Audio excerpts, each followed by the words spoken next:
আসসালামু আলাইকুম ওয়াৰাহমাতুল্লাহি ওয়াবাৰাকাতুহ।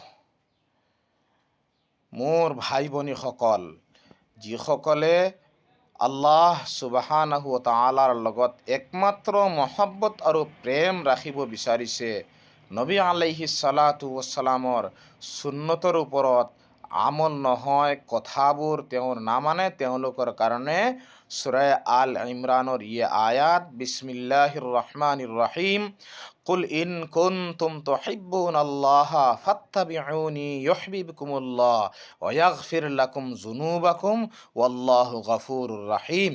আয় মুহাম্মদ সাল্লাল্লাহু আলাইহি সাল্লাম, আপুনি কৈ দিয়ক, ইন কুনতুম তুহিব্বুনাল্লাহা, যদি তোমালোকে আল্লাহৰ লগত মহব্বত আৰু প্ৰেম ৰাখিব বিচাৰিছা, ফাত্তাবিউনি, তেতিয়াহ'লে মই নবীৰ ইত্তেবা কৰিব লাগিব, মই নবীৰ অনুসৰণ কৰিব লাগিব, মই নবীৰ কথা মতে চলিব লাগিব। ইউহিব্বুকুমুল্লাহ, তেতিয়াহ'লে আল্লাহ সুবহানাহু ওয়া তাআলাই তোমালোকৰ লগত মহব্বত ৰাখিব। ওয়া ইয়াগফিৰ লাকুম যুনুবাকুম, আৰু আল্লাহ সুবহানাহু ওয়া তাআলাই তোমালোকৰ গুনাহ মাফ কৰিব।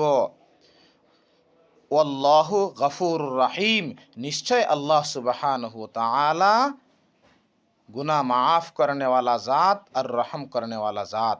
সেইকাৰণে আল্লাহ সুবহানাহু ওয়া তাআলাৰ লগত কানেকশ্যন কৰিবলগীয়া হ'লে আমাৰ নবী আলাইহিছ সালাতু ৱাছসালামৰ লগত আগত কানেকশ্যন কৰিব লাগিব, তেওঁৰ সুন্নতবিলাকৰ ওপৰত আমল হ'ব লাগিব, নবীৰ ইত্তেবা হ'ব লাগিব।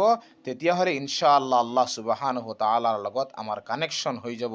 আল্লাহ তাবাৰক ওয়া তাআলাই আমাক বেছি বেছি আমল কৰাৰ তৌফিক দিয়ক। আমিন সুম্মা আমিন।